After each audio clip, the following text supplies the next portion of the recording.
Hello friends, welcome back to our channel. നമ്മൾ ഇന്ന് കാണാൻ പോകുന്നത് ഒരുപാട് ശ്രദ്ധിക്കപ്പെട്ട സൂ ഫ്രം സോ എന്ന കന്നഡ മൂവിയാണ്. ഈ ഒരു മൂവിയുടെ വൺ ലൈൻ സ്റ്റോറി എന്തെന്നാൽ, ഒരു ചെറുപ്പക്കാരൻ അർദ്ധരാത്രിയില് കുളിമുറിയിൽ ഒളിഞ്ഞു നോക്കാൻ പോയി. എന്നാൽ ആ രാത്രിയില് അവന്റെ ശരീരത്തില് പ്രേതബാധ കൂടിയെന്നാണ് നാട്ടുകാർ വിശ്വസിക്കുന്നത്. പിന്നീട് ആ നാട്ടുകാരുടെ ഉറക്കം തന്നെ നഷ്ടപ്പെട്ടു. ശരിക്കും അവന്റെ ശരീരത്തിൽ എന്തെങ്കിലും ബാധ കൂടിയിട്ടുണ്ടോ അതോ അവൻ അഭിനയിക്കുകയാണോ എന്നൊക്കെ നമുക്ക് മൂവി കണ്ടു തന്നെ അറിയാം. കഥയിലേക്ക് എടുക്കുന്നതിന് മുമ്പ് എല്ലാവരും നമ്മുടെ വീഡിയോ ഒന്ന് ലൈക്ക് ചെയ്ത് സപ്പോർട്ട് ചെയ്യുക. മൂവിയുടെ തുടക്കത്തിൽ തന്നെ നായകനായ അശോക് കിടന്നുറങ്ങുമ്പോൾ അവൻ എന്തൊക്കെയോ വിചിത്രമായ സ്വപ്നം കാണുന്നു. ആരോ ജനലിൽ വന്നടിക്കുന്ന പോലെയും ഏതോ പ്രേതത്തിന്റെ കൈ വരുന്ന പോലെയും ഏതോ ഒരു രൂപ അവനെ ആക്രമിക്കാൻ വരുന്ന പോലെയൊക്കെ. പെട്ടെന്ന് അവൻ ഞെട്ടി ഉണർന്നു. പിറ്റേന്ന് രാവിലെ ആ ഗ്രാമം ഉണർന്നതാകട്ടെ ഈ അശോകയുടെ മുത്തശ്ശി മരിച്ചു എന്നുള്ള വാർത്തയുമായിട്ടാണ്. ആ നാട്ടില് എല്ലാവരും ബഹുമാനിക്കുന്ന ഒരു വ്യക്തിയായിരുന്നു രവിയണ്ണൻ എന്ന് മറ്റുള്ളവരെ വിളിക്കുന്ന ഇയാള്. നാട്ടിലെ ഏത് കാര്യത്തിനും അയാൾ മുൻപന്തിയിലുണ്ടായിരുന്നു. അയാളെ എതിർത്ത് ആരും അവിടെ ഒന്നും തന്നെ പറയത്തുമില്ല. അങ്ങനെ പിന്നീടുള്ള ദിവസങ്ങളിൽ അശോകന്റെ അമ്മൂമ്മയുടെ മരണാനന്തര ചടങ്ങുകളൊക്കെ നടന്നു. അശോകനാകട്ടെ നാട്ടിലെ ഈ ഒരു പെൺകുട്ടിയോട്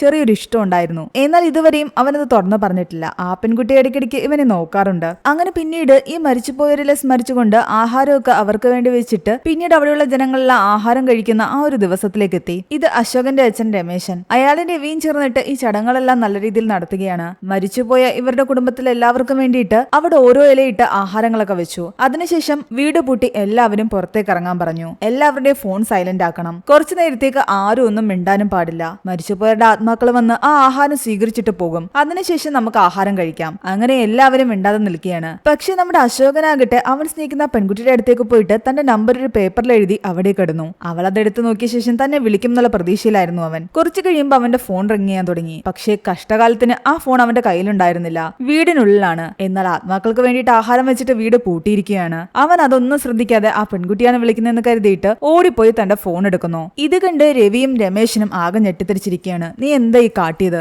ആത്മാക്കൾക്ക് ആഹാരം വെച്ചിട്ട് വാതിൽ പൂട്ടിയിരുന്നതല്ലേ? അത് തുറന്ന് അകത്ത് കയറി കഴിഞ്ഞാൽ അവര് നിന്നെ പിടികൂടില്ലേ? അങ്ങനെയൊന്നും ഇല്ലാന്ന് പറഞ്ഞിട്ട് അശോക ഫോൺ എടുത്തിട്ട് പോയി. എന്നാൽ ആ പെൺകുട്ടി അല്ലായിരുന്നു അവനെ വിളിച്ചത്. അതൊരു ജങ്ക് കോളായിരുന്നു. ആ പെൺകുട്ടിയാകട്ടെ അവനിട്ടിരുന്ന ആ പേപ്പർ കണ്ടതുപോലുമില്ല. അങ്ങനെ കുറച്ചു സമയം വെയിറ്റ് ചെയ്ത് കഴിഞ്ഞിട്ട് വാതിൽ തുറന്ന് എല്ലാവരും ആഹാരമൊക്കെ എടുത്ത് കഴിക്കാൻ തുടങ്ങി. പിന്നീട് ദിവസങ്ങൾ കഴിഞ്ഞു. ആ നാട്ടിലെ നവീൻ എന്ന് പറയുന്ന ഒരു യുവാവിന്റെ കല്യാണം നടക്കുകയാണ്. നാട്ടിലെ എല്ലാവരും കല്യാണം കൂടാൻ പോയി. ഒരു സൈഡില് കല്യാണത്തിന്റെ ആഘോഷങ്ങൾ നടക്കുന്നു, മറ്റൊരു സൈഡില് എല്ലാവരും ചേർന്ന് മദ്യപിക്കുന്നു. അവിടേക്ക് രവിയും കയറിപ്പോയി. ഈ രവിയെ കണ്ടുകൊണ്ട് അശോകന്റെ അടുത്ത് അശോകന്റെ കൂട്ടുകാർ പറയുന്നുണ്ട്, ഈ രവിയണ്ണനെ തോൽപ്പിക്കാൻ ഈ ഗ്രാമത്തിൽ ആരുമില്ലാന്ന്. ഇതിനു മുമ്പ് അയാൾ കുറച്ചുപേരുമായിട്ട് അടിയുണ്ടാക്കുന്ന ഞാൻ കണ്ടിട്ടുണ്ട്. എല്ലാവരെയും ഒറ്റയടിക്ക് അയാൾ അടിച്ച് താഴെയിട്ടു. രവിയണ്ണനെ എതിർത്ത് ആരും ഇവിടെ ഒന്നും പറയില്ല. അയാൾക്ക് നല്ല പവറാണ്. എന്നാൽ ഇതൊക്കെ കേൾക്കുമ്പോൾ അശോകന്റെ അസൂയ തോന്നുന്നുണ്ട്. ഇയാൾക്കിട്ട് രണ്ടെണ്ണം പൊട്ടിക്കണമെന്ന് തോന്നുന്നു. അങ്ങനെ ഇയാളെ തോൽപ്പിക്കാൻ ആരുമില്ലെന്നൊന്നും പറയേണ്ട കാര്യമില്ലല്ലോ. പക്ഷെ അങ്ങനെ പെട്ടെന്നൊന്നും അയാളെ അടിക്കാൻ പറ്റില്ല. നാട്ടുകാരെല്ലാം അയാളുടെ സൈഡാണ്. എങ്ങാനും തൊട്ട് കഴിഞ്ഞാൽ ഇവന്റെ കാര്യത്തിൽ തീരുമാനമാവും. അങ്ങനെ കല്യാണ ചടങ്ങുകൾക്കിടയിൽ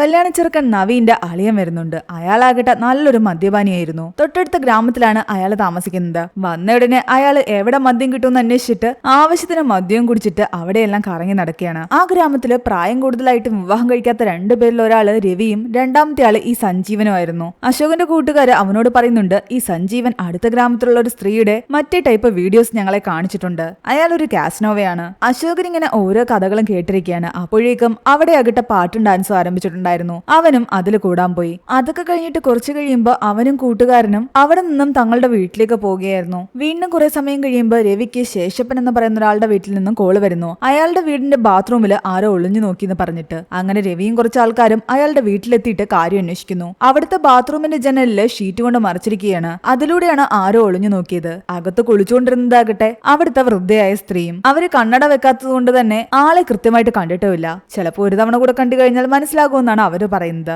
അശോകൻ നോട്ടമിട്ടിരുന്നൊരു പെൺകുട്ടി ഉണ്ടായിരുന്നില്ലേ, ആ പെൺകുട്ടിയുടെ അമ്മൂമ്മയാണ് ഈ സ്ത്രീ. എന്താണെങ്കിലും അവർ ആ ബാത്റൂമും പരിസരവും പരിശോധിക്കുന്നു. കൂട്ടത്തിൽ ഒരാൾ പറയുന്നുണ്ട്, നമുക്ക് പോലീസിനെ വിളിക്കാം. പോലീസ് ഇവിടെ നിന്നും ഫിംഗർ പ്രിന്റ് എടുത്തിട്ട് ആളെ കണ്ടുപിടിക്കും. എന്നാൽ അത് വലിയൊരു പ്രശ്നമാക്കാൻ അവിടെയുള്ളവർ ആഗ്രഹിച്ചിട്ടുണ്ടായിരുന്നില്ല. എന്തായാലും അത് അങ്ങോട്ടും ഇങ്ങോട്ടും ചർച്ച ചെയ്തങ്ങ് അവസാനിച്ചു. എന്നാൽ പിറ്റേന്ന് രാവിലെ ആകട്ടെ ആ ഗ്രാമം ഉണരുന്നത് വലിയൊരു ന്യൂസ് കേട്ടിട്ടാണ്. അശോകന്റെ ശരീരത്തിൽ ബാധ കൂടി എന്ന് പറഞ്ഞിട്ട് തലേന്ന് രാത്രി അവൻ ആരെയൊക്കെയോ ആക്രമിച്ചിട്ടുണ്ടായിരുന്നു. ഒരു വിധത്തിലാണ് അവനെ ശാന്തനാക്കി വീട്ടിൽ കൊണ്ട് കിടത്തിയിരിക്കുന്നത്. നമ്മുടെ അശോകനാകട്ടെ ഉറക്കം എഴുന്നേറ്റ് നോക്കുമ്പോൾ ഞെട്ടിപ്പോയി. അവന്റെ മുഖത്ത് നിറയെ ഭസ്മമൊക്കെ പൂശിയിരിക്കുന്നു. തലേന്ന് രാത്രി എന്താ സംഭവിച്ചെന്ന് അവൻ ആലോചിക്കുന്നു. ശരിക്കും രാത്രിയിൽ അവൻ ആ പെൺകുട്ടിയുടെ വീടിന്റെ അടുത്തോടി വരുന്ന സമയത്ത് അവിടെ ആരോ കുളിക്കുകയാണെന്ന് അവന് മനസ്സിലായി. ആ പെൺകുട്ടിയുടെ അച്ഛനും അമ്മയും വീടിനകത്തു തന്നെയുണ്ട്. അങ്ങനെയാണെങ്കിൽ അവളായിരിക്കും കുളിക്കുന്നതെന്ന് കരുതിയിട്ട് അവൻ വെറുതെ ജസ്റ്റ് ഒന്ന് ഒളിഞ്ഞു നോക്കാൻ കയറിയതാണ്. പക്ഷെ അത് അവളുടെ അമ്മൂമ്മയായിരുന്നു. അവര് നിലവിളിച്ചതോടുകൂടി അവൻ പേടിച്ച് അവിടെ നിന്ന് ഓടി. അങ്ങനെ ഒരിടത്ത് ഒളിച്ചിരിക്കുന്ന സമയത്താണ് ആ വീട്ടുകാർ വിളിച്ചിട്ട് രവിയും കൂട്ടരും അവിടേക്ക് വരുന്നത്. ഇവര് ഫിംഗർ പ്രിന്റിനെ പറ്റിയും പോലീസ് കേസ് കൊടുക്കുന്നതിനെ പറ്റിയൊക്കെ സംസാരിക്കുന്നത് ഇവൻ ഒളിച്ചിരുന്ന് കേൾക്കുന്നുണ്ടായിരുന്നു. തൽക്കാലം അവൻ പതിയെ വീട്ടിൽ പോയിട്ട് അർദ്ധരാത്രിയായപ്പോ വീണ്ടും ഇറങ്ങി വരുന്നു.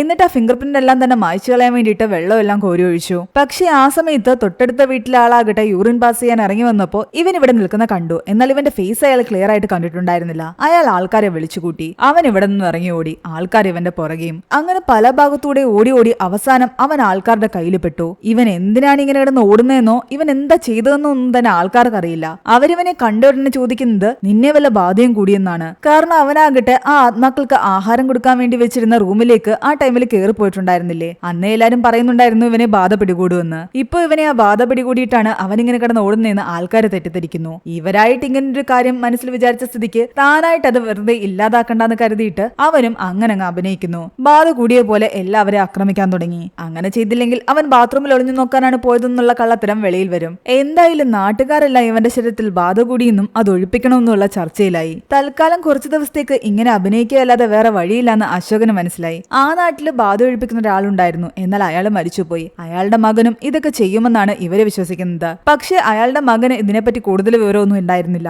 എന്നാൽ ആൾക്കാരെല്ലാം കൂടെ നിർബന്ധിച്ച് അവനെ ബാധ ഒഴിപ്പിക്കാൻ കൂട്ടിക്കൊണ്ടുവരുന്നു. അയാൾക്കാകട്ടെ നല്ല പേടിയായിരുന്നു അശോകന്റെ റൂമിലേക്ക് പോകാൻ. അയാളുടെ പേര് പ്രസാദ് എന്നാണ്. പ്രസാദിനെ ആൾക്കാർ ഉന്തിത്തള്ളി നമ്മുടെ അശോകന്റെ റൂമിന്റെ അടുത്തേക്ക് എത്തിച്ചു. അകത്തിരുന്ന് ഈ കാര്യങ്ങളെല്ലാം കേൾക്കുകയും കാണുകയും ചെയ്യുന്ന അശോകനാകട്ടെ പൊട്ടിച്ചിരിക്കുകയായിരുന്നു. ഇവർക്ക് ഈ മണ്ടത്തരങ്ങൾ കാണിക്കുന്നല്ലോ എന്ന് ആലോചിച്ചിട്ട്. എന്നാൽ ഇവന്റെ ചിരി കേൾക്കുമ്പോൾ പുറത്തു നിൽക്കുന്ന ആൾക്കാര് ഇത് പ്രേതബാധ തന്നെയാണെന്ന് ഉറപ്പിക്കുകയായിരുന്നു. ഉള്ളിലുള്ള പ്രേതം ആരാണെന്ന് ഇവർ പുറത്തുനിന്ന് ചോദിക്കുന്നു. അശോകൻ ഇവരെ പറ്റിക്കാന്ന് കരുതിയിട്ട് സിനിമയിൽ കൽപ്പന എന്ന് പറയുന്ന ഒരു പ്രേതത്തെ അറിയാവുന്നത് കൊണ്ട് തന്നെ ആ കൽപ്പനയുടെ പേര് പറയുന്നു. വാതിൽ തുറന്ന് ഞാൻ കൽപ്പനയാണെന്ന് അവൻ എല്ലാവരോടും പറഞ്ഞതും ആൾക്കാർ ക്ലിയർ ആയിട്ട് അത് കേട്ടില്ല. സുലോചന എന്നാണ് പലരും കേട്ടത്. എല്ലാവരും പേടിച്ചു വരയ്ക്കാൻ തുടങ്ങി. നമ്മുടെ കുടുംബത്തിലൊന്നും സുലോചന എന്ന് പറയുന്ന ആരുമില്ല. പിന്നെ ഇത് ഏത് സുലോചന? അവർ വീണ്ടും അവന്റെ റൂമിന് നോക്ക് ചെയ്തിട്ട് ശരിക്കും നീ ആരാണെന്ന് വീണ്ടും ചോദിക്കുന്നു. അപ്പോഴവന്റെ ദിശയിലേക്ക് കൈ ചൂണ്ടി. സോമേശ്വരം ഒന്നായിരുന്നു. അങ്ങനെയാണെങ്കിൽ സുലോചന സോമേശ്വരത്തു നിന്നുള്ളവളായിരിക്കും. ആ സ്ത്രീയുടെ ആത്മാവാണ് ഇവന്റെ ശരീരത്തിൽ കൂടിയിരിക്കുന്നത്. അങ്ങനെയാണ് എല്ലാവരും വിശ്വസിക്കുന്നത്. അങ്ങനെ ഈ സുലോചന ഫ്രം സോമേശ്വരം എന്നതിൽ നിന്നാണ് സൂ ഫ്രം സോ എന്ന് ഈ ഒരു മൂവിക്ക് പേര് വന്നത്. ആൾക്കാരെല്ലാവരും രവിയെ വിളിച്ച് കാര്യം പറയുന്നു. തൽക്കാലം ഇന്നത്തെ ദിവസം വിട്, നാളെ പോയി ഈ സോമേശ്വരത്തുള്ള സുലോചന ആരാന്നൊക്കെ നമുക്ക് അന്വേഷിക്കാമെന്ന് അയാൾ പറയുന്നു. അശോകർ റൂമിൽ തന്നെ അടച്ചിരിക്കുന്ന കാരണം അവർക്ക് പേടിയുണ്ടായിരുന്നു. രവി അവനെ ഒന്ന് വിളിച്ച് പുറത്തേക്ക് ഇറക്കാൻ എല്ലാവരും പറയുന്നു. അങ്ങനെ രവി വിളിച്ചപ്പോ അശോകൻ പുറത്തേക്ക് വന്നു. രവിയാകട്ടെ അശോകന്റെ തോളത്ത് തട്ടിക്കൊണ്ട് പറയുന്നുണ്ട്, നിന്റെ ഉള്ളിൽ ആരാണെങ്കിലും അതിന് എന്താണ് വേണ്ടതെന്ന് അറിഞ്ഞു കഴിഞ്ഞാൽ ഞങ്ങൾ സാധിച്ചു കൊടുക്കാൻ തയ്യാറാണ്. വെറുതെ ഒരു പ്രശ്നത്തിനും നിൽക്കണ്ട, എന്താണെങ്കിലും തുറന്നു പറഞ്ഞാൽ മതി. അതും പറഞ്ഞുകൊണ്ട് അയാളാകട്ടെ അശോകന്റെ തോളിൽ ഇങ്ങനെ തട്ടുകയായിരുന്നു. എന്നാൽ അശോകൻ ഈ അവസരം മുതലെടുക്കുന്നു. ഇന്നേ വരെ ഇയാളെ ആരും അടിച്ചിട്ടില്ല എന്നല്ലേ പറഞ്ഞത്. ഇപ്പൊ എന്റെ ഉള്ളിൽ ഒരു പെണ്ണിന്റെ ആത്മാവാണെന്നല്ലേ എല്ലാവരും വിചാരിച്ചിരിക്കുന്നത്. അങ്ങനെയാണെങ്കിൽ ഒരു പെണ്ണിനെ തൊട്ടു എന്ന് പറഞ്ഞിട്ട് ഇയാളെ ഇപ്പൊ വേണമെങ്കിൽ അടിക്കാമല്ലോ. അങ്ങനെ അടിച്ചാലും ആത്മാവ് അടിച്ചതായിട്ട് എല്ലാവരും വിചാരിക്കുന്നു. അങ്ങനെ അശോകൻ തന്റെ ദേഹത്ത് വെച്ചിരുന്ന അയാളുടെ കൈ പിടിച്ചു മാറ്റിയിട്ട് അയാളെ അടിക്കുന്നു. ഒരു സ്ത്രീയുടെ ശരീരത്തിൽ തൊടാൻ നീ എന്ത് ധൈര്യമാടാ കാണിച്ചെന്ന് പറഞ്ഞിട്ട് അവിടെ നിന്നിരുന്ന ആൾക്കാരെല്ലാം ഞെട്ടിത്തരിച്ചു പോയി. കാരണം രവിയെ ഇന്നേ വരെ ആരും തൊട്ടിട്ടില്ല. രവിക്കാകട്ടൊന്നും തിരിച്ചു ചെയ്യാനും വയ്യ. അയാൾ നാണം കിട്ട അവിടെ നിന്നും ഇറങ്ങിപ്പോയി. പിറ്റേന്ന് ഈ വാർത്ത നാട്ടിലെല്ലാം തന്നെ പരന്നു. കണ്ടു കാണാത്തൊരു അമ്മാവനാകട്ടെ രവിയെടുത്ത് നിൽക്കുന്നത് പോലും അറിയാതെ രവി ഏതോ സ്ത്രീയെ പിടിച്ചെന്നും ആ സ്ത്രീ രവിയെ അടിച്ചെന്നും ഒക്കെ നാട്ടിൽ പറയുന്നുണ്ടല്ലോ, ഉള്ളതാണോ എന്നൊക്കെ ഒരു കടക്കാരനോട് ചോദിക്കുന്നു. എന്നാൽ രവി അവിടെ നിന്ന് ഇതെല്ലാം കേൾക്കുന്നുണ്ടായിരുന്നു. ദേഷ്യത്തിൽ അയാൾ അവിടെ നിന്നും തന്റെ വണ്ടി എടുത്തു പോയി. ഇനിയിപ്പോ ഈ ബാധ ഒഴിപ്പിക്കേണ്ടത് അയാളുടെ കൂടെ ആവശ്യമാണ്. അങ്ങനെ അയാൾ മറ്റൊരു നാട്ടിൽ നിന്ന് ഗുരുജി എന്ന് പറയുന്ന ഒരു ബാധ ഒഴിപ്പിക്കുന്ന വ്യക്തിയെ ഈ നാട്ടിലേക്ക് കൊണ്ടുവരുന്നു. ഇവരെല്ലാവരും ഒരു കമ്മിറ്റി കൂടിയാണ് ഈ ഒരു തീരുമാനം എടുത്തത്. ഗുരുജി എത്തി അശോകനെ ഒരു ചെയറിലിരുത്തി അവന്റെ മുന്നിലിരുന്ന് എന്തൊക്കെയോ പ്രാർത്ഥിക്കുകയായിരുന്നു. ദേഷ്യം വന്ന അശോകൻ അകത്തേക്ക് കയറി വാതിലടിച്ചു. എന്നാൽ ഇയാളാകട്ടെ അവിടെയുള്ള ജനങ്ങളോട് പറയുന്നുണ്ട്, ബാധ ഒഴിപ്പിക്കാൻ 3-4 രീതികളുണ്ട്. ഒന്നാമത്തെ രീതി ഇവന് നല്ല ചേന പിഴുതെടുത്ത് അത് കഷായമാക്കി കൊടുക്കണം. അങ്ങനെ കുറെ ദിവസം കൊടുക്കുമ്പോഴേക്കും ആ ബാധ ഒഴിഞ്ഞു പോകും. അതിൽ ഒഴിഞ്ഞു പോയില്ലെങ്കിൽ വേറെയും കുറെ വിദ്യകളുണ്ട്. അങ്ങനെ കുറെ പേടിപ്പിക്കുന്ന കാര്യങ്ങളെല്ലാം ഇയാൾ പറഞ്ഞുകൊണ്ടിരിക്കുകയാണ്. അകത്ത് നിന്ന് അശോകൻ ഇതെല്ലാം കേൾക്കുന്നുണ്ടായിരുന്നു. തനിക്ക് നല്ല പണിയാണ് കിട്ടാൻ പോകുന്നതെന്ന് അവന് മനസ്സിലായി. പിന്നീട് കാണിക്കുന്നത് ഓരോ ദിവസവും ആൾക്കാര് ചേന പിഴുതെടുത്തുകൊണ്ട് വരുന്നതും ഇവന്റെ കൈയെല്ലാം പിടിച്ച് കെട്ടിയ ശേഷം അത് കഷായം വെച്ച് ഇവന്റെ വായിലേക്ക് ഒഴിച്ചു കൊടുക്കുന്നതുമാണ്. നിവൃത്തിയില്ലാതെ അവൻ അതെല്ലാം തന്നെ കുടിക്കേണ്ടി വരുന്നു. ഇനി ഈ അഭിനയം തുടർന്നു കൊണ്ടുപോയി കഴിഞ്ഞാൽ തന്റെ അവസ്ഥ മോശമാകുമെന്ന് മനസ്സിലാക്കി അവനാകട്ടെ ഒരു ദിവസം പെട്ടെന്ന് തന്റെ വീട്ടിലെ പൂജാമുറിയിലെ വിളക്കൊക്കെ കൊളുത്തുകയും പ്രാർത്ഥിക്കുകയും ചെയ്യുന്നു. അതോടെ ഇവന്റെ അച്ഛനും അമ്മയും സഹോദരിയും മനസ്സിലാക്കുന്നുണ്ട് ഇവന്റെ ശരീരത്തിലെ ബാധ പോയി എന്നും അതുകൊണ്ടാണ് ഇവൻ പൂജ സ്വയം ചെയ്യുന്നതും കുറി സ്വയം ഇടുന്നതും ഒക്കെ എന്ന്. ബാധയുണ്ടെങ്കിൽ ഇതൊന്നും ചെയ്യില്ലല്ലോ. അങ്ങനെ ഈ വിവരം നാട്ടുകാരെല്ലാം അറിഞ്ഞു. അവരെല്ലാം ആകെ സന്തോഷത്തിലായി. ഗുരുജി വന്നതോടുകൂടി ബാധ എന്തായാലും ഒഴിഞ്ഞിട്ടുണ്ട്. എല്ലാവരും ഗുരുജിക്ക് അഭിനന്ദനങ്ങൾ അറിയിക്കുന്നു. പിറ്റേന്ന് മുതൽ പതിവ് പോലെ അശോക തന്റെ കൂട്ടുകാരന്റെ കൂടെ പെയിന്റിംഗ് ജോലിക്ക് പോകാൻ തുടങ്ങി. എന്നാൽ ഇപ്പോഴും അവന്റെ കൂട്ടുകാർ കൂട്ടുകാരന് അശോകനെ ഒരു പേടിയുണ്ടായിരുന്നു. ഒരു തവണ ബാധ കയറിയതല്ലേ. അങ്ങനെ അശോകൻ ജോലിക്കിടെയാകട്ടെ പുറത്ത് രവി വന്ന് നിൽക്കുന്നത് കാണുന്നുണ്ട്. അയാളെ കണ്ടതും അവൻ ബാധ കയറിയ പോലെ അഭിനയിച്ച് അയാളെ അടിച്ചതൊക്കെ ഓർക്കുന്നുണ്ട്. അതോർത്ത് അവൻ ചിരിക്കുകയായിരുന്നു. എന്നാൽ അവന്റെ കൂട്ടുകാരനാകട്ടെ ഇവനിങ്ങനെ ചിരിക്കുന്ന കണ്ട് പേടിച്ച് തന്റെ കയ്യിലുണ്ടായിരുന്ന പെയിന്റും വലിച്ചെറിഞ്ഞ് അവിടെ നിന്ന് ഓടി. വീണ്ടും അവന്റെ ദേഹത്ത് ബാധ കയറിയെന്നാണ് അവന്റെ കൂട്ടുകാരൻ വിചാരിച്ചത്. അതുപോലെ പിറ്റേന്ന് അവനാകട്ടെ ഒരു വീട്ടില് പാല് വാങ്ങാൻ പോകുന്നുണ്ട്. എന്നാൽ പാലും വാങ്ങി അവൻ പുറത്തിറങ്ങിക്കഴിഞ്ഞതും ആ വീട്ടിലെ പശു ചത്തുപോയി എന്ന് പറഞ്ഞിട്ട് ആ വീട്ടുകാരി വീട്ടുടമസ്ഥനോട് പറയുന്നു. ഇത് കേട്ടതും അയാൾ ഞെട്ടിപ്പോയി. കാരണം ഇവൻ വന്ന സമയത്ത് തന്നെ കറക്റ്റ് ആ പശു ചത്തിരിക്കുന്നു. പിന്നീട് അവൻ നടന്നു പോകുമ്പോൾ ഒരു വൈക്കോലിന്റെ അടുത്ത് നിന്നൊരു കൊച്ചുകുട്ടി തീപ്പെട്ടി ഒരിച്ച് കത്തിക്കുന്നത് അവൻ കാണുന്നുണ്ട്. അവൻ ആ കുട്ടിയെ നോക്കി അത് കളഞ്ഞിട്ട് പോടാന്ന് പറയുന്നുണ്ട്. കുട്ടിയാകട്ടെ കത്തിച്ച തീപ്പെട്ടിക്കോല് അവിടെ ഇട്ടിട്ട് പോയി. എന്നാൽ അതാകട്ടെ ആ വൈക്കോലിൽ വീണത് കാരണം വൈക്കോലിന് തീ പിടിക്കാൻ തുടങ്ങി. പക്ഷെ തൊട്ടപ്പുറത്തെ വീട്ടില് തുണി കഴുകിക്കൊണ്ടുവന്ന സ്ത്രീ നോക്കുമ്പോഴാകട്ടെ നമ്മുടെ അശോകൻ ആ വൈക്കോലിലേക്ക് നോക്കുന്നതും വൈക്കോലിന് തീ പിടിക്കുന്നതുമാണ് കാണുന്നത്. അവര് വിചാരിക്കുന്നുണ്ട് ഇതെല്ലാം അവന്റെ ഉള്ള ബാധയുടെ ശക്തിയാണെന്നാണ്. അതോടെ ആൾക്കാര് ഗുരുജിയെ വീണ്ടും വിളിച്ചു. അവന്റെ ശരീരത്തിലെ ബാധ പോയിട്ടില്ല എന്നും അത് വീണ്ടും ഒഴിപ്പിക്കണമെന്നും പറഞ്ഞിട്ട്. എന്നാൽ ഗുരുജി അശോകനെ വിളിച്ചിരുത്തി വീണ്ടും സംസാരിക്കുകയാണ്. അശോകൻ പറയുന്നുണ്ട് എന്റെ ശരീരത്തിൽ ഒരു ബാധയുമില്ല, ഒരു പ്രശ്നവുമില്ല, ഞാൻ ഓക്കെയാണ്, ഇതാ വേണമെങ്കിൽ ഞാൻ സ്വയം കുറി തൊട്ട് കാണിക്കാമെന്ന്. എന്നാൽ ഗുരുജി പറയുന്നുണ്ട് ഇതെല്ലാം ആത്മാവിന്റെ കളിയാ, ഒഴിഞ്ഞുപോയ പോലെ ആ ആത്മാവ് അഭിനയിക്കുകയായിരുന്നു, നിന്റെ ഉള്ളിൽ നിന്നും അത് പോയിട്ടില്ല. അശോകൻ എന്തൊക്കെ പറഞ്ഞിട്ടും ആൾക്കാർ വിശ്വസിച്ചില്ല. ഇനിയിപ്പോ ഒരേ ഒരു വഴിയേ ഉള്ളൂ, ആ സോമേശ്വരത്തുള്ള സുലോചന ആരാണെന്ന് കണ്ടെത്തണം. അതിനു വേണ്ടിയിട്ട് ഇവർ വീണ്ടും കമ്മിറ്റി കൂടി. കമ്മിറ്റിയിൽ നിന്ന് കുറച്ചു പേരെ സെലക്ട് ചെയ്ത് സോമേശ്വരത്തേക്ക് പോകാൻ തീരുമാനിച്ചു. നേരത്തെ വിവാഹം കഴിഞ്ഞ നവീൻ എന്ന് പറയുന്ന പയ്യനുണ്ടായിരുന്നു. അയാളുടെ അളിയൻ ഈ സോമേശ്വരത്താണ് താമസിക്കുന്നത്. അങ്ങനെയാണെങ്കിൽ അവിടെ എത്തുമ്പോൾ അയാൾ ഹെൽപ്പ് ചെയ്യും. അങ്ങനെ ഇവരെല്ലാവരും കൂടി ഒരു ഓട്ടോയിൽ സോമേശ്വരത്തെത്തി. അവിടെ സുലോചന എന്ന് പറയുന്ന ആരെങ്കിലും ഉണ്ടെന്ന് ചോദിക്കുമ്പോൾ കുറെ സുലോചനമാരെ ഇവർക്ക് അന്വേഷിച്ച് കണ്ടെത്താൻ കഴിഞ്ഞു. പക്ഷെ അവരാരും മരിച്ചവരല്ല, ഇപ്പോഴും ജീവനോടെയുണ്ട്. ഒടുവിൽ മരിച്ചുപോയ ഒരു സുലോചനയുടെ വീട് അവർ കണ്ടെത്തി. എന്നാൽ ആ വീട് കണ്ടതും രവി ആകെ ടെൻഷനിലായി. ആ വീട്ടിൽ ഏകദേശം രവിയുടെ പ്രായമുള്ള ഒരു സ്ത്രീ മാത്രമേ ഉണ്ടായിരുന്നുള്ളൂ. ആ സ്ത്രീയുടെ പേര് ബാനു എന്നാണ്. അവർ തന്റെ മരിച്ചുപോയ അമ്മയുടെ ഫോട്ടോ കാണിക്കുന്നുണ്ട്. എന്നാൽ ഇവർ എന്തിനാ വന്നതെന്നോ എന്താ പ്രശ്നമെന്നോ ഒന്നും തന്നെ ബാനുവിനോട് അപ്പൊ പറഞ്ഞില്ല. രവി വല്ലാത്തൊരു വിഷമത്തില് പെട്ടെന്ന് അവിടെ നിന്നും ഇറങ്ങിപ്പോയി. അതിന് കാരണം രവിക്ക് നേരത്തെ ഈ വീട്ടിൽ വന്ന് പരിചയമുണ്ട്. വർഷങ്ങൾക്ക് മുമ്പ് അവൻ ആദ്യമായിട്ട് ബാനുവിനെ പെണ്ണ് കാണാൻ ഇവിടെ വന്നിട്ടുണ്ടായിരുന്നു. എന്നാൽ അന്ന് ഇവൻ നല്ല സ്ലിം ആയിരുന്നു. ബാനുവിന് അത്യാവശ്യം തടിയുണ്ടായിരുന്നു. അത് കാരണം ഇവന്റെ വീട്ടുകാര് പറഞ്ഞു മെലിഞ്ഞിരിക്കുന്ന നീ തടിച്ചായ പെൺകുട്ടിയെ വിവാഹം കഴിക്കണ്ട എന്ന്. അങ്ങനെ വിവാഹം വേണ്ടാന്ന് വെച്ചു. പക്ഷെ പിന്നീട് അങ്ങോട്ട് ബാനുവിനും നല്ലൊരു വിവാഹാലോചന വന്നില്ല, രവിക്കും വന്നില്ല. ഇവർ രണ്ടുപേരും വിവാഹം കഴിച്ചിട്ടുമില്ല ഇതുവരെയും. ഈ കാര്യങ്ങളെല്ലാം തന്നെ രവി നമ്മുടെ ഗുരുജിയോട് പറയുന്നു. പക്ഷെ ഇതൊന്നും വേറെ ആരും അറിയാൻ പാടില്ല. എന്നാൽ ഗുരുജിയുടെ മനസ്സിലും മറ്റൊരു സംശയം തോന്നുന്നു. ഇനി ബാനുവിന്റെയും നിന്റെയും വിവാഹം നടക്കാത്തത് കാരണം ബാനുവിന്റെ മരിച്ചുപോയ അമ്മ സുലോചനയുടെ ആത്മാവ് ഇവിടെ ചുറ്റിപ്പറ്റി നടക്കുന്നതാണെങ്കിലോ നിങ്ങളുടെ വിവാഹം വീണ്ടും നടത്താൻ വേണ്ടിയിട്ട് അങ്ങനെയൊന്നും ആയിരിക്കില്ല എന്ന് രവി പറയുന്നു. എന്താണെങ്കിലും പിന്നീട് കാണിക്കുന്നത് ബാനുവിനെ കാര്യങ്ങളൊക്കെ അറിയിച്ച ശേഷം ബാനു അവളുടെ അങ്കിളിന്റെ കൂടെ അശോകന്റെ വീട്ടിലേക്ക് വരുന്നതാണ്. ഈ പ്രേതബാധയുടെ സംഭവങ്ങളൊക്കെ ബാനുവിന്റെ അങ്കിൾ അറിഞ്ഞിട്ട് ആകെ ദേഷ്യത്തിലായിരുന്നു. ആവശ്യമില്ലാതെ അതും പറഞ്ഞ് ഞങ്ങളുടെ ഗ്രാമത്തിലേക്ക് വരരുതെന്നൊക്കെ അയാൾ അവരോട് പറയുന്നുണ്ട്. എന്നാൽ ബാനു ആകട്ടെ തന്റെ അമ്മയുടെ ആത്മാവ് അശോകന്റെ ശരീരത്തിലുണ്ടെന്ന് കരുതിയിട്ട് ഇമോഷണലായിട്ട് പോയി അശോകനോട് സംസാരിക്കുന്നു. അശോകന് എന്ത് ചെയ്യണം എന്നറിയില്ല. പക്ഷെ അപ്പോഴേക്കും ബാനുവിന്റെ ആ അങ്കിള് ബഹളം ഉണ്ടാക്കാൻ തുടങ്ങിയത് കാരണം ബാനുവിന് പെട്ടെന്ന് അവിടെ നിന്നും തിരിച്ചിറങ്ങേണ്ടതായി വരുന്നു. ഇനി മേലാൽ ഇതും പറഞ്ഞ് ഞങ്ങളുടെ ഗ്രാമത്തിലേക്ക് വരരുതെന്ന് പറഞ്ഞിട്ടാണ് അയാൾ ബാനുവിനെ കൊണ്ട് അവിടെ നിന്നും പോയത്. അങ്ങനെ പിറ്റേന്നാകട്ടെ അശോകന്റെ വീട്ടുകാര് പുറത്തേക്ക് ഇറങ്ങുമ്പോൾ വീട് പുറത്തുനിന്ന് പൂട്ടിയിട്ടാണ് ഇറങ്ങുന്നത്. ബാധ കൂടിയിരിക്കുന്ന സ്ഥിതിക്ക് ഇവൻ എങ്ങോട്ടെങ്കിലും ഇറങ്ങിപ്പോയി എന്തെങ്കിലും പ്രശ്നങ്ങൾ ഉണ്ടാക്കിയാലോ എന്ന് കരുതിയിട്ട് അവനാകട്ടെ ഉറക്കൊഴിഞ്ഞിട്ട് നോക്കുമ്പോൾ വീട്ടിലാരുമില്ല, പുറത്തുനിന്ന് പൂട്ടിയിരിക്കുകയും ചെയ്യുന്നു. എന്താ സംഭവം എന്നറിയാൻ വേണ്ടിയിട്ട് അവൻ ഓടിളക്കി പുറത്തേക്ക് ഇറങ്ങി. തൊട്ടപ്പുറത്തെ വീടുകളിലും ആരും തന്നെയില്ല. വഴിയിൽ ഒരാളെ കണ്ടതും അയാൾ അവനെ കണ്ട് പേടിച്ചോടി. അവന്റെ മനസ്സ് ആകെ ടെൻഷനിലായിരുന്നു. കാരണം തനിക്ക് ഒരു ബാധയും കൂടിയിട്ടില്ല, താൻ എന്തിനാണ് ഇങ്ങനെ അഭിനയിച്ചത് എന്നൊക്കെ ആരോടെങ്കിലും തുറന്നു പറയണം. അതിനവൻ നേരെ പോകുന്നത് ആദ്യം ഈ നാട്ടിൽ നിന്നും ഇവന്റെ ശരീരത്തിലെ ബാധ ഒഴിപ്പിക്കാൻ വന്ന ആ പ്രസാദ് എന്ന് പറയുന്ന ആളെ കാണാനാണ്. അയാളാകട്ടെ ഇവനെ കണ്ടതും പേടിച്ച് വരയ്ക്കാൻ തുടങ്ങി. ഇവനാകട്ടെ നടന്ന സംഭവങ്ങളൊക്കെ പറയുന്നുണ്ട്. പക്ഷെ അയാൾ ഈ പേടി കാരണം അതൊന്നും തന്നെ ശ്രദ്ധിച്ചില്ല. അതൊന്നും അയാൾക്ക് വിശ്വസിക്കാനും തോന്നിയില്ല. അതിനിടയ്ക്ക് അശോകൻ പറയുന്നുണ്ട് ഈ കാര്യങ്ങളൊന്നും നീ മറ്റാരോടും പറയരുത്, അങ്ങനെ പറഞ്ഞു കഴിഞ്ഞാൽ ഞാൻ നിന്നെ കൊന്നുകളയും. പക്ഷെ എന്റെ ശരീരത്തിൽ ബാധയില്ല എന്നുള്ള കാര്യം നീ വിശ്വസിച്ചെങ്കിലേ പറ്റൂ. എന്നാൽ പ്രസാദ് ആകട്ടെ പേടിച്ച് അവിടെ നിന്ന് ഓടുകയാണ് ചെയ്യുന്നത്. പിന്നീട് അവൻ തൊട്ടടുത്തുള്ള കടയിലേക്ക് പോയെങ്കിലും അവിടെയുള്ള ആൾക്കാരും ഇവനെ കണ്ട് പേടിച്ചോടാൻ തുടങ്ങി. രാത്രിയിൽ അവൻ അവന്റെ കൂട്ടുകാരന്റെ വീട്ടിലേക്ക് പോയി. ജനലിലൂടെ അവനെ കുത്തി വിളിച്ച് അവനോട് കാര്യങ്ങൾ പറയാൻ തുടങ്ങി. എന്നാൽ അവനും അശോകനെ കണ്ട് പേടിച്ച് നിലവിളിക്കുകയാണ്. അങ്ങനെ അവൻ അവന്റെ സത്യം പറയാൻ വേണ്ടിയിട്ട് പലരുടെ അടുത്ത് ചെന്നെങ്കിലും അവരെല്ലാവരും ഇവനെ കണ്ട് പേടിച്ചോടി. അന്ന് രാത്രി അവന്റെ സഹോദരിയാകട്ടെ ഒരു സ്വപ്നം കാണുന്നുണ്ട്. അവൻ വെള്ളം ചോദിച്ച സമയത്ത് സഹോദരി വെള്ളം കൊണ്ടുകൊടുക്കാൻ പോകുന്നതും പക്ഷെ അവന്റെ റൂമിൽ ഒരു പ്രേതത്തെ കാണുന്നതും ഒക്കെ. അതോടുകൂടി ഈ പെൺകുട്ടി ആകെ പേടിച്ച് നിലവിളിക്കുകയാണ്.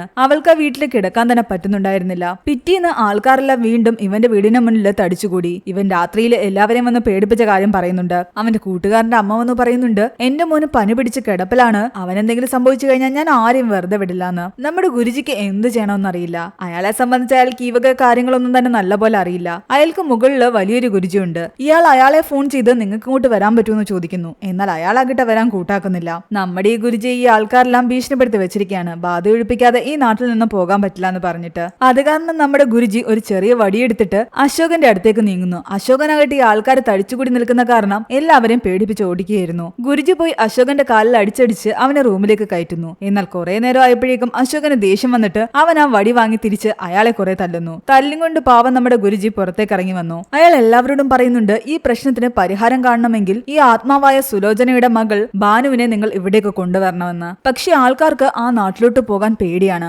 കാരണം അവിടെയുള്ള ആൾക്കാര് പ്രശ്നം ഉണ്ടാക്കും ഇനി ഇതും പറഞ്ഞ് അങ്ങോട്ട് ചെന്ന് കഴിഞ്ഞാൽ. ഒടുവിൽ ആ നവീൻ എന്ന് പറയുന്ന പയ്യൻ പറയുന്നുണ്ട്, എന്റെ അളിയൻ അവിടെ ഇല്ലേ, അയാളുടെ സഹായത്തോടു കൂടി സുലോചനയെ ഇവിടേക്ക് കൊണ്ടുവരാമെന്ന്. അങ്ങനെ ഇവിടെ നിന്നും ഒരു ഓട്ടോ അവിടേക്ക് പോവുകയും ഈ നവീന്റെ അളിയനാകട്ടെ സുലോചനയെ അതിൽ കൂട്ടിക്കൊണ്ട് വരികയും ചെയ്യുന്നു. ഗുരുജി ആരും കാണാതെ സുലോചനയോട് പറയുന്നുണ്ട്, നിങ്ങൾ വിചാരിക്കുന്ന പോലെ എനിക്ക് ബാധ ഒഴിപ്പിക്കാനുള്ള വലിയ കഴിവൊന്നുമില്ല. പക്ഷെ ഈ ആൾക്കാര് എന്നെ പിടിച്ചു നിർത്തിയിരിക്കുകയാണ്. അതുകൊണ്ട് എന്തെങ്കിലും പറഞ്ഞ് നിങ്ങൾ നിങ്ങളുടെ അമ്മയെ ഇവിടെ നിന്ന് പറഞ്ഞു വിട്ടെങ്കിലേ പറ്റൂ. അങ്ങനെ ഭാനു അശോകന്റെ അടുത്തേക്ക് എത്തി. എന്നാൽ അശോകൻ ഭാനുവിനോട് പറയുന്നുണ്ട്, നിങ്ങൾ വിചാരിക്കുന്ന പോലെ നിങ്ങളുടെ അമ്മയുടെ ആത്മാവൊന്നും എന്റെ ശരീരത്തിലില്ല. ഞാൻ വെറുതെ അഭിനയിക്കുകയായിരുന്നു. പക്ഷെ അവൾ അതൊന്നും കേൾക്കാൻ കൂട്ടാക്കിയില്ല. എനിക്ക് അമ്മയോട് കുറെ കാര്യങ്ങൾ പറയാനുണ്ടെന്ന് പറഞ്ഞിട്ട് കരഞ്ഞുകൊണ്ട് അവളുടെ ജീവിതത്തിലെ പ്രശ്നങ്ങൾ പറയുകയാണ്. അമ്മ മരിച്ച ശേഷം അങ്കിൾ എന്നെ പല രീതിയിലും ഉപദ്രവിക്കാൻ ശ്രമിച്ചിട്ടുണ്ട്. നേരത്തെ ഒരുപാട് ശല്യമുള്ളത് അമ്മയ്ക്ക് അറിയാമല്ലോ. മകളെ പോലെ കാണേണ്ട ആ മനുഷ്യൻ എന്നെ മറ്റൊരു കണ്ണുകൊണ്ടാണ് കാണുന്നത്. പല രാത്രികളിലും കുടിച്ചിട്ട് വന്നിട്ട് എന്നെ ഉപദ്രവിക്കാൻ ശ്രമിച്ചിട്ടുണ്ട്. ഓരോ ദിവസവും ഞാൻ പേടിച്ചാണ് ഉറങ്ങുന്നത്. അതുപോലെ നാട്ടിലും ഇതുപോലെ ഇവരെ ഒരുപാട് പേർ ശല്യം ചെയ്യുമായിരുന്നു. കാരണം ഇവർ ഒറ്റയ്ക്ക് താമസിക്കുന്ന സ്ത്രീയാണ്, വിവാഹം കഴിച്ചിട്ടില്ല.